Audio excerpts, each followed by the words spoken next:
Welcome to online classes. So what are we discussing? We are discussing peninsular plateau Indian desert, ये हमने कर लिया है। आज हम हमारे पार्ट 4 में करेंगे कोस्टल प्लेन्स, कि जो हमारे इंडिया के वेस्टर्न और ईस्टर्न कोस्टल प्लेन्स हैं उनके बारे में आज हम बात करेंगे, क्योंकि यहाँ पे भी बारिश और प्लेन जो है फर्टाइल है वो होती है। चलिए देखते हैं कोस्टल प्लेन्स को। The coastal planes, the peninsular plateau is flanked by stretched of narrow coastal strips। तो जो पेनिनसुलर प्लेट्यू है हमारा, वो नैरो कोस्टल स्ट्रिप से जो है ढका हुआ है, स्ट्रेचेस में हो रखा है। तो ये हमने यहां से पता कर लिया। अब running along the Arabian sea on the west, बिल्कुल वेस्ट में क्या है? Arabian sea, and bay of Bengal in the east. East में क्या है? Bay of Bengal. वहीं पे हमारे जो है आसपास में ये हमारे वेस्टर्न और ईस्टर्न कोस्टल प्लेन्स है। अब the western coast sandwiched between the western ghats and the Arabian sea is a narrow plain. अब जो वेस्टर्न कोस्ट है ना, वो नैरो प्लेन है। क्यों? क्योंकि वो एक सैंडविच की तरह दब गई है। एक तो अरेबियन सी है और एक वेस्टर्न घाट है, उनके बीच में दब गई है हमारी वेस्टर्न कोस्टल प्लेन। तो ये एक नैरो प्लेन है, मतलब बहुत ही ज्यादा सकड़ी, बहुत ज्यादा कम छोटी। It consist of 3 section. अब ये जो सैंडविच साइड वेस्टर्न कोस्ट है, इसके भी 3 सेक्शन, इसके भी क्या है? इसके भी 3 सेक्शन। चलिए देखते हैं 3 सेक्शन कौन कौन से। The northern part of the coast is called Konkan. तो जो वेस्टर्न कोस्ट है उसका जो नॉर्थन पार्ट है उसे कहते हैं क्या? कोंकण। उसे क्या कहते हैं? उसे कहते हैं हम कोंकण। तो हमारा वो हो गया क्या? कोंकण। तो हमने कोंकण तो देख लिया, ठीक है। अब हम क्या देखेंगे? कोंकण के बाद अब हमें कुछ और भी बताना पड़ेगा। चलिए देखते हैं। ये मुंबई टू गोवा है। तो जो नॉर्थन पार्ट है वेस्टर्न कोस्ट का, उसे हम कहते हैं कोंकण, जो मुंबई से लेकर के गोवा तक है, वेस्टर्न घाट्स का। चलिए एक बार देख लेते हैं।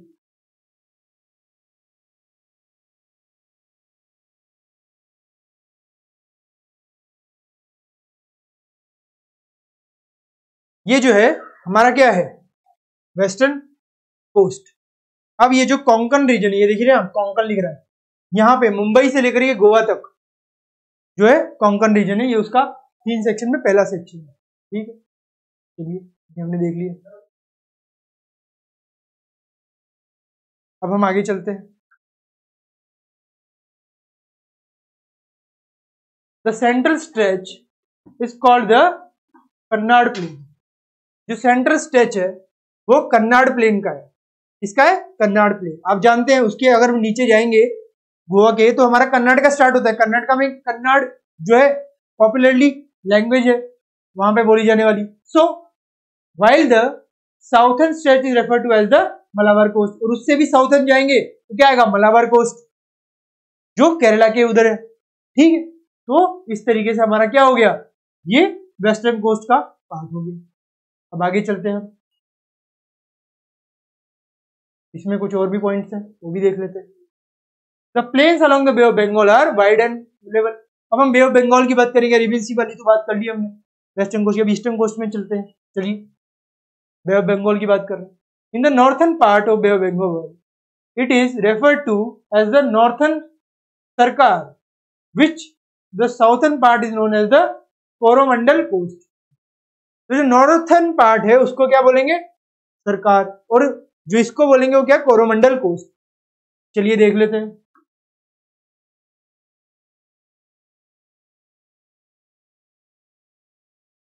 ये हमारा बे ऑफ बंगाल है। जो नॉर्थन पार्ट है उसको बोलेंगे क्या? सरकार, और जो साउथर्न पार्ट है उसको कोरोमंडल कोस्ट, वेस्टर्न कोस्ट का, ठीक है। यहां तक क्लियर है। ये देखिए नॉर्थन सरकार यहाँ पे आपको बता रखे ये, और एक कोरोमंडल कोस्ट। चलिए अब आगे देखते हैं।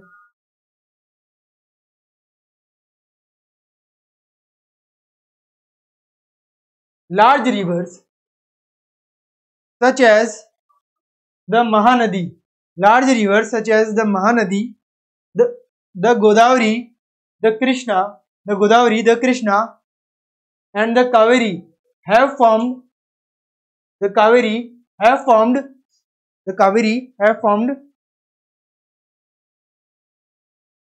दो ये कावेरी की बात हो रही है।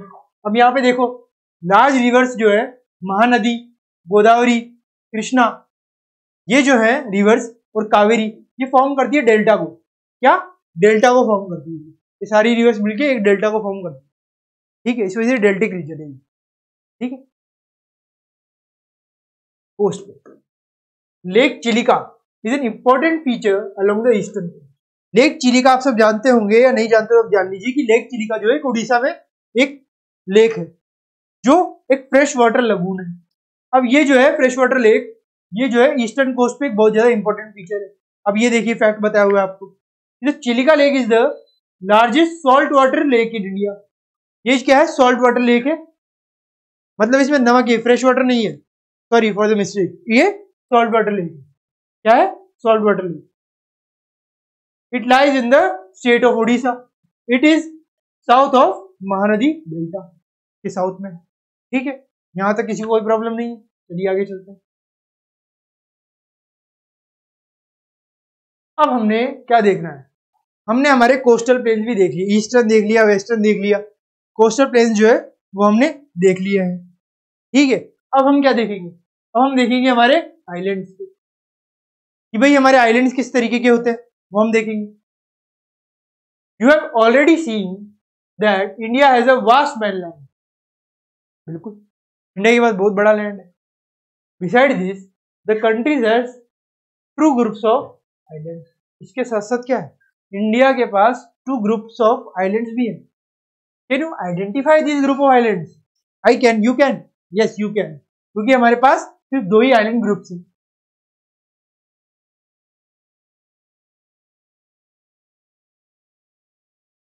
आइलैंड क्या होता है? आइलैंड जो सब तरफ से ओशन या वाटर से घिरा हुआ है और बीच में एक लैंड है, उसे हम आइलैंड कहते हैं। Locate the Lakshadweep island group lying close to the Malabar coast of Kerala. जो मालाबार कोस्ट है उसके पास में अरेबियन सी के नीचे क्या है? लक्षद्वीप आइलैंड्स का ग्रुप है। This group of islands is composed of small coral islands. Earlier they were known as Laccadive. Earlier जो है वो क्या बोले जाते थे? लोकाडाई।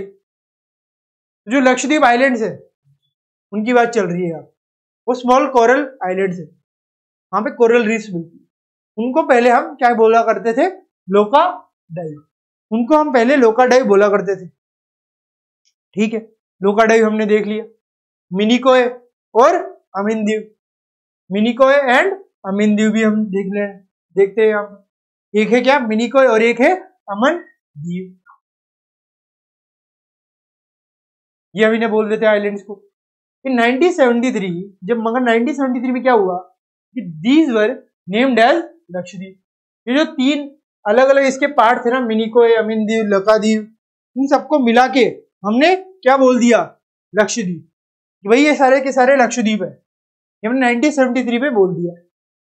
यहां पे बोल दिया, आप सब देख लीजिए। अब अगर हम यहाँ पे देखें तो it covers small area of 32 और 32 स्क्वायर किलोमीटर। तो ये 32 स्क्वायर किलोमीटर का जो एरिया है वो कवर कर रही है। Are you able to understand what I am saying? I am saying it covers small area, सिर्फ 32 square kilometre. Kavaratti island is the administrative headquarter of Lakshadweep. और कावराती आइलैंड जो है वो एडमिनिस्ट्रेटिव हेडक्वार्टर है किसका? लक्षद्वीप का। ये आपको पॉइंट याद रखना, ये पॉइंट आपको याद होना चाहिए। ठीक है, आगे चलते हैं। This island group has great diversity of flora and fauna. इस आइलैंड ग्रुप की जो है ग्रेट डाइवर्सिटी है किस पे? फ्लोरा और फ्यूना पे जो है ग्रेट डाइवर्सिटी है। The Pitti island which is uninhabited has a bird sanctuary. उसकी क्या है? उसकी एक बर्ड सेंचुरी भी है। ठीक है, हाँ भाई, उसकी एक बर्ड सेंचुरी भी है। पिती आइलैंड जो है विच इज अनहेबिटेड, अनइनहेबिटेड, जहां पे नहीं है वो एक बर्ड सेंचुरी। वहां पे बहुत सारी बर्ड जो है फीडिंग के लिए आती है। ठीक है, यहां तक हमने देख लिया। अब हमें ये देखना होगा कि कोरल्स क्या होते हैं। कि what are the corals, coral reef जो मरीन या हमें ये आइलैंड में मिल रही है वो क्या होती है, वो हमें यहाँ से पता लगाना है। चलिए देखते हैं। Coral polyps are short lived microscopic organisms. तो कोरल पॉलिप्स जो होते हैं वो शॉर्ट लिव्ड माइक्रोस्कोपिक ऑर्गेनिजम्स होते हैं, बहुत ज्यादा कम जीने वाले माइक्रोस्कोपिक ऑर्गेनिजम्स होते हैं जो हमारे ओशन के या वाटर के अंदर होते हैं। Which live in colonies, colonies की तरह अलग अलग जगहों पे रहते हैं। They flourished in shallow water, mud free and warm water. वहां पे जो है वो ज्यादा से ज्यादा फ्लरिश करते हैं। देख सीक्रेट कैल्शियम कार्बोनेट, उनके पास कैल्शियम कार्बोनेट होता है। The coral secretion and their skeletons from coral deposits in the form of reefs, they are mainly of these kinds. तो स्केलेटन्स होते हैं उनके, वो रीफ्स के, तो इस तरीके के होते हैं बैरियर रीफ्स। तो fringing reef and atolls, atolls के रूप में कई तरीके के एटोल्स होते हैं छोटे छोटे, और रीफ के रूप में भी वो होते हैं। तो यहाँ पे उसी की बात चल रही है। तो the great barrier reef of Australia is a good example of the first kind of coral reef. ये आपको नोट कर देना है। ये जो ग्रेट रीफ है, बैरियर रीफ है ऑस्ट्रेलिया की, वो गुड है, एग्जांपल है किसका, कोरल रीफ का। अटोल्स आर सर्कुलर और horse shaped coral reef.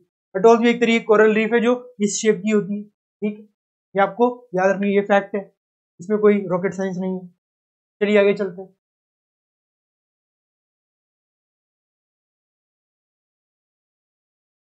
Now you see the elongated chain of islands located in the Bay of Bengal extending from north to south. आपने बे of Bengal में कई सारे islands देखे होंगे। आप सबने बे ऑफ बंगाल में क्या देखा होगा, कई सारे आइलैंड्स देखे होंगे। तो जितने भी आइलैंड्स थे उनमें हम नॉर्थ टू साउथ की यहाँ बात करेंगे। तो these are Andaman and Nicobar island. तो जो बे ऑफ बंगाल में इंडिया के आइलैंड्स है, उन्हें आइलैंड का ग्रुप है वो अंडमान एंड निकोबार आइलैंड्स है। क्या है, अंडमान एंड निकोबार आइलैंड्स का group. They are bigger in size, बहुत बड़े हैं वो साइज में, बहुत बड़े, आप सोच भी नहीं सकते कितने, बहुत ज्यादा बड़े बड़े आइलैंड्स हैं वो, एक पूरी सिटीज की तरह। And are more numbers and scattered, मतलब वो बिखरे हुए हैं, नंबर में भी बहुत ज्यादा है और बिखरे भी हुए, बड़े बड़े हैं कुछ तो। The entire group of islands is divided into two broad categories. और एंटायर ग्रुप ऑफ आइलैंड्स है ना, इनको दो कैटेगरीज में डिवाइड करते हैं। कौन कौन सी है वो दो कैटेगरीज, चलिए we will see what are they. The Andaman sea sorry the Andaman in the north and the Nicobar in the south. Andaman जो है वो आइलैंड का ग्रुप, अंडमान का, वो नॉर्थ में, और साउथ में जो है ग्रेट निकोबार आइलैंड्स का ग्रुप है। चलिए देख लिए, मान लिया हमने। It is believed that these islands are an elevated portion of submarine mountains। तो सबमरीन के जो माउंटेन्स है, जो हमारी मरीन के जो माउंटेन्स है, उनकी बात हो रही है कि भाई वो एलिवेट हो गए, वाटर से ऊपर एलिवेट हो गए और इस तरीके से बन गए। तो these island groups are of great strategic importance for the country. बिल्कुल स्ट्रेटेजी, हमारे मिलिट्री बेसिस, नेवी बेसिस, वो इन जगहों पे आइलैंड्स में लोकेटेड है। There is great diversity of flora and fauna in this group of islands too. आप सब जानते हैं कोरल रीफ में कई सारे मरीन ऑर्गेनिजम्स हो, और वो मरीन ऑर्गेनिजम्स, पशु पक्षी जो है, साथ ही साथ जो कई सारी फिशरीज है, वो सब भी यहाँ पे होगी, जो हमारी ग्रेट डाइवर्सिटी को बताती है। किसकी, फ्लोरा एंड फ्यूना की हमारी ग्रेट डाइवर्सिटी को वो बताती है। ठीक है, चलिए आगे चलते हैं। These islands lie close to equator and experience equatorial climate and has thick forest cover। ये जो आइलैंड्स है ना, वो क्या करते हैं, लाई करते हैं कहाँ पे, इक्वेटर पे, एंड एक्सपीरियंस करते हैं क्या, equatorial climate and has thick forest cover. और ये इक्वेटोरियल क्लाइमेट को जो है एक्सपीरियंस करते हैं, और इनके पास थिक फॉरेस्ट कवर भी है, मतलब ये इक्वेटर से गुजरते हैं। तो जो हमारे लक्षद्वीप, ये जो हमारे अंडमान निकोबार आइलैंड है, वो इक्वेटर से गुजरते हैं, या इक्वेटर से गुजरते नहीं है, बट उसके क्लोज में है, इस वजह से उसके जैसा क्लाइमेट जो है यहाँ पे मिल जाता है।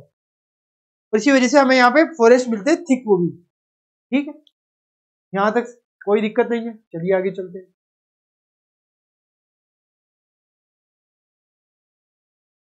देखते हैं आगे क्या कह रहा है। A detailed account of the different physiographic units highlights the unique features of each region.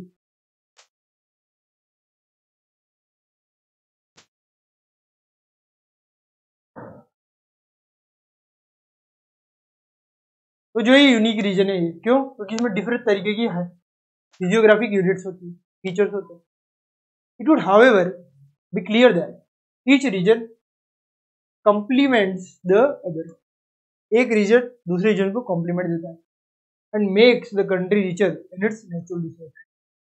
तो चूंकि ये हमारे जो आइलैंड्स हैं, वहाँ पे कई तरीके के नेचुरल रिसोर्सेज जिनकी वैल्यू कई ज़्यादा है। इन आइलैंड्स होने के कारण हमारे पास कई तरीके के नेचुरल रिसोर्सेज का हमें एक्सेस मिला है, और वो एक्सेस मिलने की वजह से कई सारे हमारे पास प्रॉफिट्स हो गए। The mountains are the major source of water. Mountains जो है मेजर सोर्स है वाटर का, एंड फॉरेस्ट वेल्थ का। हमारी फॉरेस्ट है वो क्या है? एक तरीके की वेल्थ है। फॉरेस्ट में क्या है? वुड है, हमारे लिए वेल्थ है। ये किताब किससे बनी है? पेपर से। पेपर किससे बना है?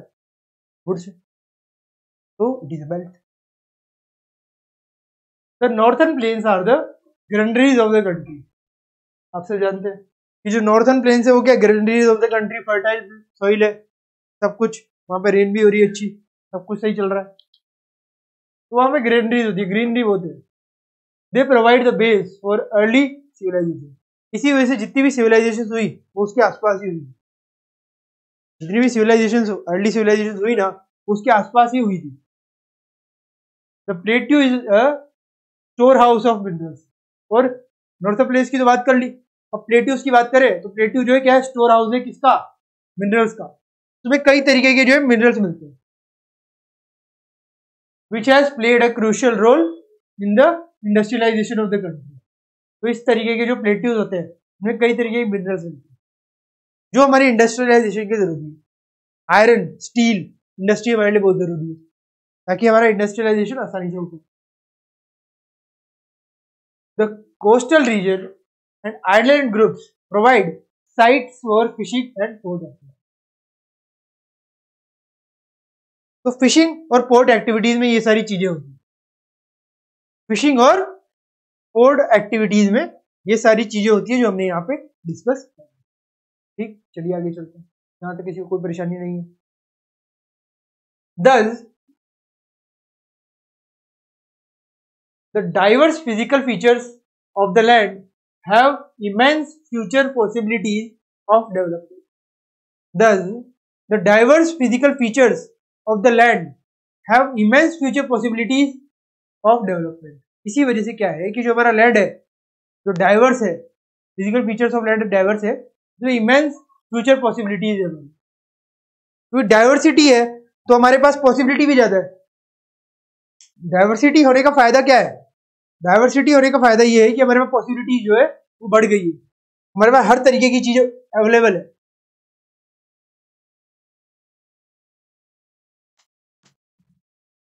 अब आ जाती है हमारी क्या? एक्सरसाइज। तो हमने ये चैप्टर कंप्लीट कर लिया, मगर चैप्टर कंप्लीट करने के साथ साथ हमने कुछ जो फैक्ट्स दिए हुए थे, जो ट्रू फैक्ट्स दिए हुए थे, उनको मिस आउट किया। तो पहले हम उन ट्रू फैक्ट्स को देखेंगे। Once we will discuss that, only then we will discuss these question answers. Okay, तो लेट्स डिस्कस द फैक्ट। पहला फैक्ट क्या है भाई? India only active volcano is found on baron island in Andaman and Nicobar group of island. ये बहुत ज्यादा important point है जो आप सबको रिमेंबर करना है।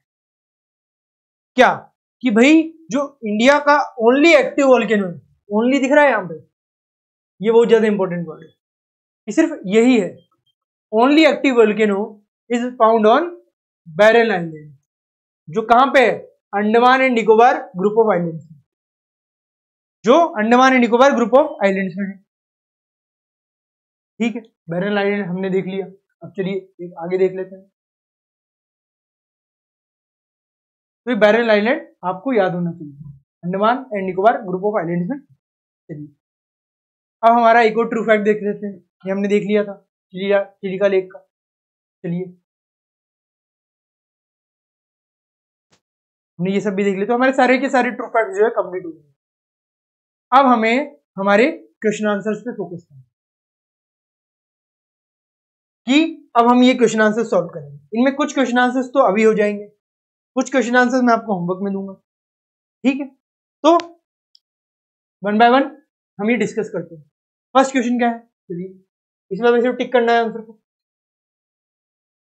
अ land mass bounded by sea on 3 sides is refers to as what. एक लैंड मास है भाई, माना कि एक लैंड मास है, वो तीनों साइड से गिरा हुआ है, किससे, सी से। तो वो क्या है, एक कोस्ट है, एक पेनिनसुला है, एक आइलैंड है, या कुछ नहीं है। मुझे इसका आंसर पता है, इसका आंसर होगा पेनिनसुला। बट हम इसे देखेंगे कहां पे, अपनी बुक में। बुक में इसका आंसर देखना है हमें, चलिए देखते हैं।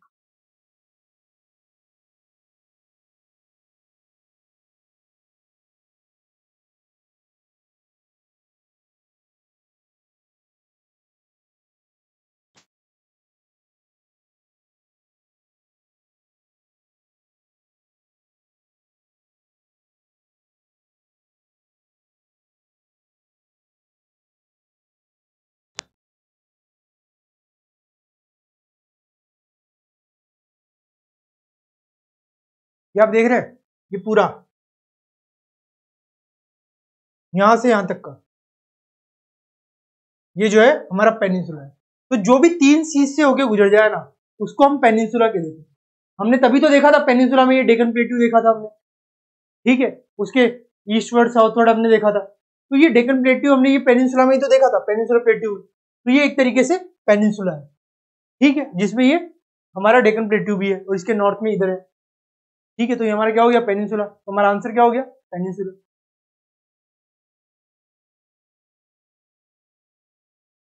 ठीक है। हमारा आंसर जो है पेनिनसुला हो गया।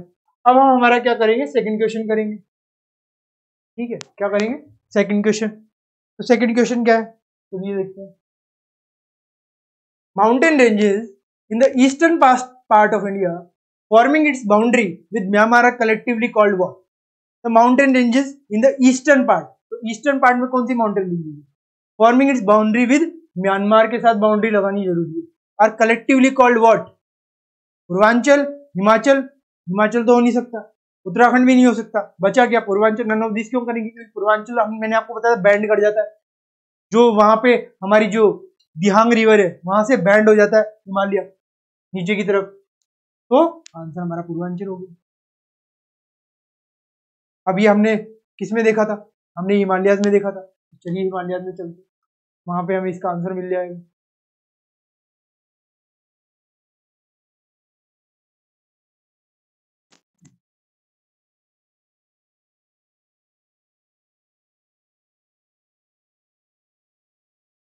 ये देखिए यहाँ पे आने के बाद बैंड हो जाता है, तो ये हमारा पूर्वांचल था। अब देखिए यहाँ पे कहाँ पे पूर्वांचल,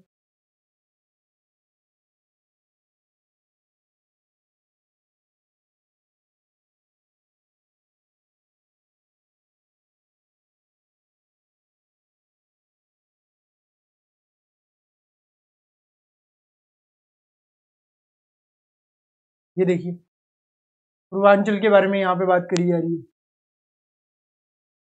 ये देखिए, the Brahmaputra marks the eastern most boundary of the Himalaya beyond the Dihang gorge, the Himalaya beyond bend sharply. देखिए मैंने आपको बताया था बैंड कर जाता है, bend sharply to the south and spread along the eastern boundary of India. They are known as the Purvanchal और the eastern hills and mountains. मैंने बताया था ना बैंड कर जाता है, वही है ये पूर्वांचल, यहाँ वाला बिल्कुल इधर वाली, यहाँ से बैंड होके इधर आ जाता है। वरना आप सोचिए कि इधर के बाद यहाँ पे क्यों माउंटेन्स आ गए, क्योंकि बैंड कर गया।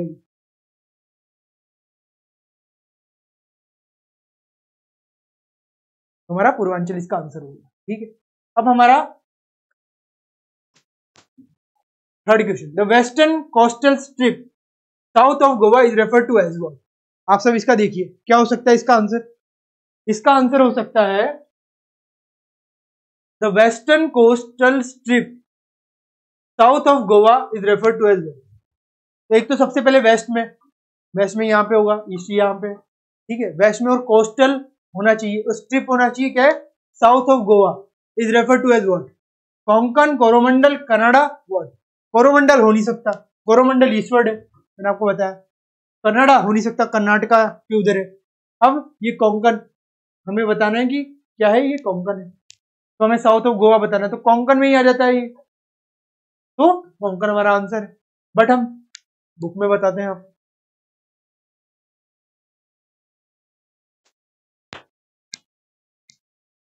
आ जाइए अपने भारत के मैप पे।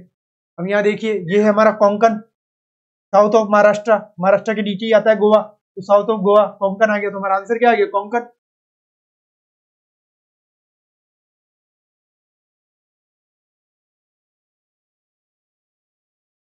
ठीक है, हमारे आंसर आ गया। अब हमारा जो फोर्थ क्वेश्चन है वो आपके लिए होमवर्क में है, और जो बाकी क्वेश्चन है वो मैं आपको आपके नेक्स्ट पार्ट में कराऊंगा, ये आपका होमवर्क है, आपको करना है। तो यहाँ पे हमारा ये पार्ट कंप्लीट होता है। तो thank you very much, have a nice day.